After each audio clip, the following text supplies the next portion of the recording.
Welcome to Learn Commerce PU online classes.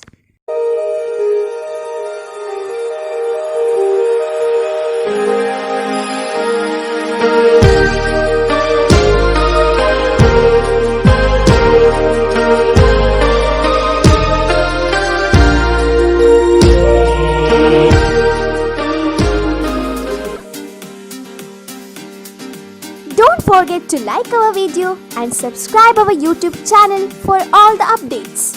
Hello students, welcome to second PUC accountancy online classes.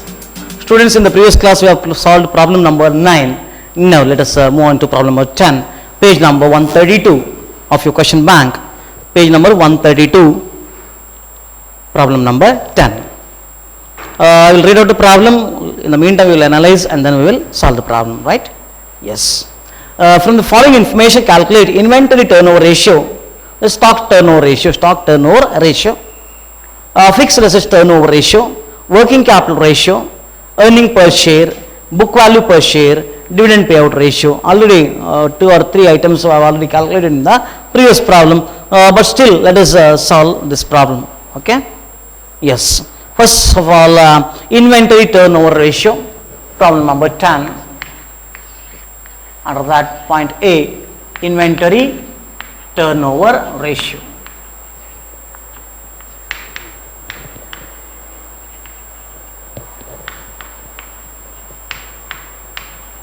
ITR.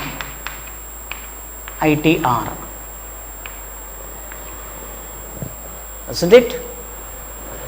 Write the formula first. ITR is equal to cost of revenue from operation divided by average inventory. Is that correct? Yes, it is. Cost of revenue from operations divided by revenue from operations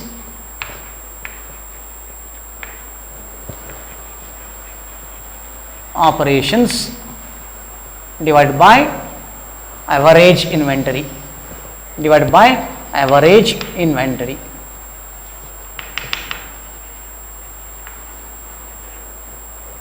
Therefore, ITR is equal to cost of revenue from operations given in the problem, right? Yes, it is given. That is, no, it is not given. Cost of revenue is not given. Revenue from operations is given. There is a difference between revenue from operations and cost of revenue from operations. Cost of revenue from operations means that is cost of goods sold, and revenue from operations means sales. Remember. So, sales minus gross profit or revenue from operations minus gross profit is equal to cost of revenue from operations. You know this formula, right? So, right here,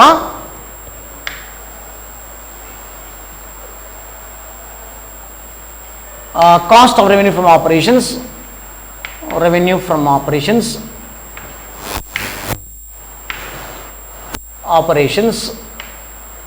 is equal to revenue from operations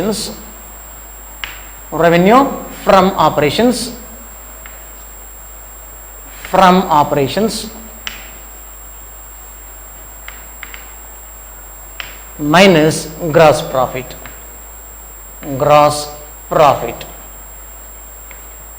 Isn't it?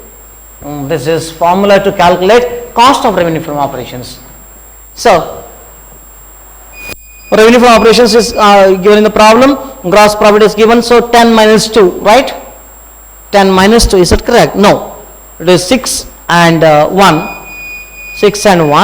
So 6 minus 1, 6 lakh minus 1 lakh.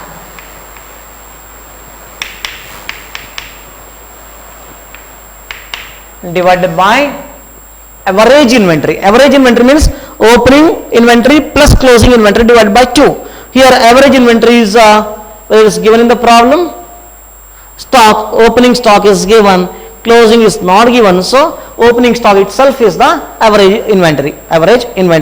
So I think it is 1 lakh. Is that correct? Yes, 1 lakh. So divided by 1 lakh. So it will be, therefore ITR is equal to 5 lakh divided by 1 lakh. 5 lakh divided by 1 lakh is equal to 5 times. Therefore, ITR is equal to 5 times. You have arrived at the answer, right? Now let us move on to the next one, fixed assets turnover ratio. Fixed assets turnover ratio. Turnover ratio. That is fixed assets turnover ratio FATR. FATR is equal to fixed asset turnover ratio is equal to net revenue from operations divided by net fixed assets. Net revenue from operations, that is revenue from operations minus sales returns. There are no sales returns, so it itself is the net revenue from operations, correct?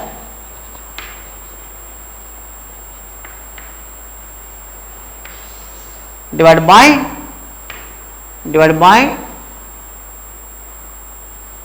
net fixed assets. Net fixed assets. See, by seeing the ratio itself, you will come to know fixed assets to turnover ratio. That is the meaning. Fixed asset turnover ratio means fixed assets to turnover. Turnover means sales, isn't it? Very simple. Therefore, FATR is equal to net revenue from operations given in the problem, right? Yes, 6 lakh. 6 lakh divided by net fixed assets. Is it given in the problem? Net fixed assets are given. Net fixed assets means fixed assets minus depreciation, if any, isn't it? So, how much it is? 3 lakh. 3 lakh. So, it will be, therefore, FATR, fixed asset turnover ratio, is equal to 2 times. 2 times, isn't it? Yes, it is. Now, moving on to the third part, that is 3. Point C. Continue here.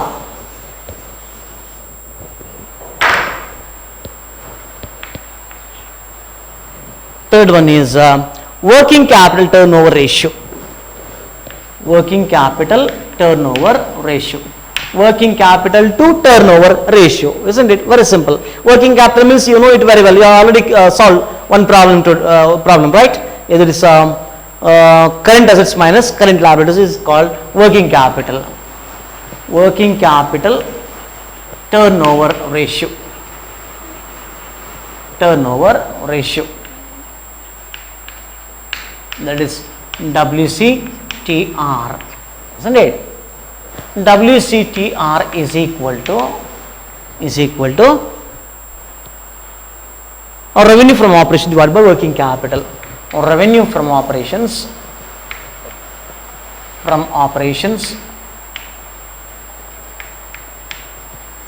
divided by working capital. Working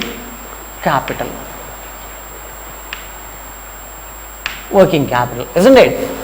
Therefore, WCTR is equal to revenue from operations. How much it is? 60,000 or 6 lakh? 6 lakh it is, correct? Yes. 6 lakh divided by working capital, CA minus CL. Working capital itself is given in the problem, so our headache is reduced here, isn't it? Divided by 2 lakh. 2 lakh is equal to how many times? 3 times. 3 times. Turnover is there, so times. Therefore, WCTR is equal to 3 times. Yep. Third point is solved. Now let us move on to the fourth point, fourth ratio, that is EPS. They asked us to find out EPS, earning per share, correct? So, earning per share. Earning per share. That is PAT divided by what? Number of equity shares. Am I correct? EPS is equal to, yes, PAT divided by number of equity shares. Profit after tax profit after tax divided by number of equity shares. Equity shares. So here PAT, I think it is given in the problem. Yes, net profit after tax but before dividend, isn't it? So 1,75,000. 1,75,000. Therefore EPS is equal to 1,75,000, that is PAT, divided by number of equity shares. What is share capital here? 70,000 equity shares of rupees 10 each, very clearly given. 70,000 divided by 70,000, you will get the answer. Therefore EPS is equal to how much, isn't it? EPS is equal to 2.50 rupees 2.5 per share. 2.5 per share. And this is the final answer. Moving on to the next two ratios. I'll solve here.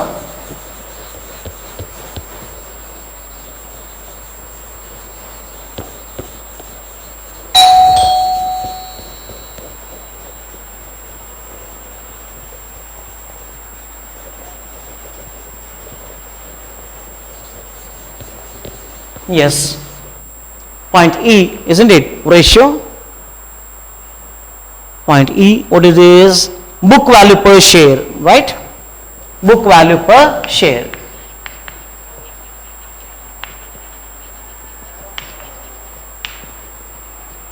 That is BVPS. BVPS is equal to, write the formula. Write the formula first. Book value per share is equal to equity shareholders funds divided by number of equity shares. Equity shareholders funds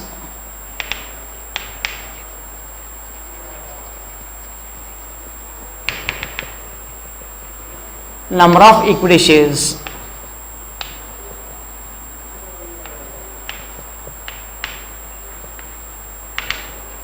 Equity shares. Therefore BVPS is equal to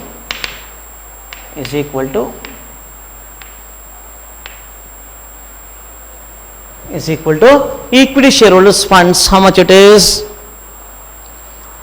7 lakh plus 1,75,000, because 7 lakh is equity capital and profit available for payment of dividend, isn't it? That is also belonging to shareholders. So 7 lakh plus 1,75,000. 1,75,000 divided by number of equity shares. I think 70,000 is given in the problem, right? Yes, 70,000. Therefore BVPS is equal to 8,75,000 divided by 70,000. Simplify it. How much it is? 12.5 per share, right? 12.5 rupees 12.50 per share. This is the next one.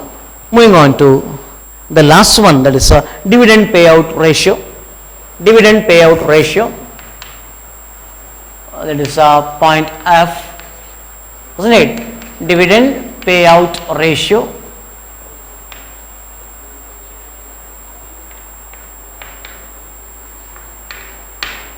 That is dividend payout ratio, DPR.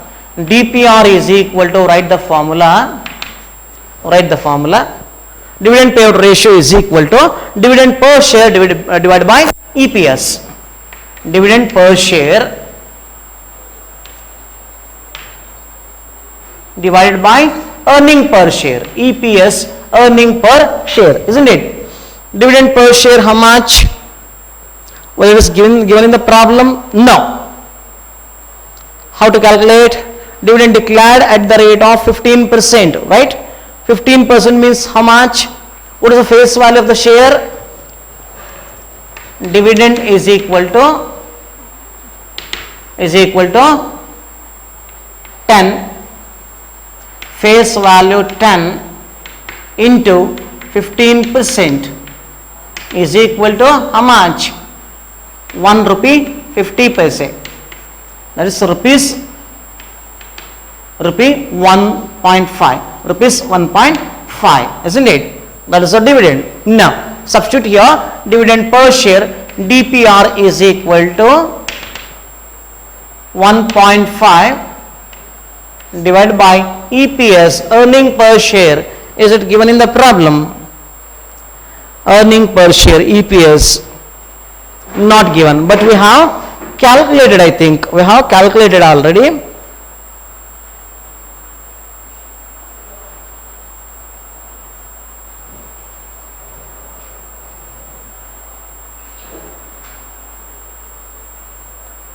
No, it is dividend per share. No, sorry, I'm sorry. It is formula is dividend per share divided by EPS. But EPS is to be calculated first here. DPR is calculated already 1.5. But we have to calculate EPS. EPS is not given in the problem. Let us calculate. Earning per share is equal to PAT divided by number of equity shares. Isn't it? Is equal to PAT is how much? 175. Number of equity shares 70,000. 1,75,000 is PAT, profit after tax, isn't it? Number of shareholders are 70,000. Therefore, rupees is I think 2.5. Is that correct? 2.5 per share. Now substitute 2.5, yes it is, 1.5 divided by 2.5, 2.5 is equal to, therefore DPR is equal to, isn't it, 0.60, is that correct? 0.60, yes it is. DPR is equal to 0.60. This is how you have to solve this problem. So most of the items are getting repeated, but still I told you I will solve all the problems because ratio analysis a bit complicated. Substituting the figures is complicated, isn't it? And ratio, there's a formula anyways you have to remember. So that is how you have to solve here. Solve the same problem as your assignment problem. Submit assignment on time. Thank you for watching this video.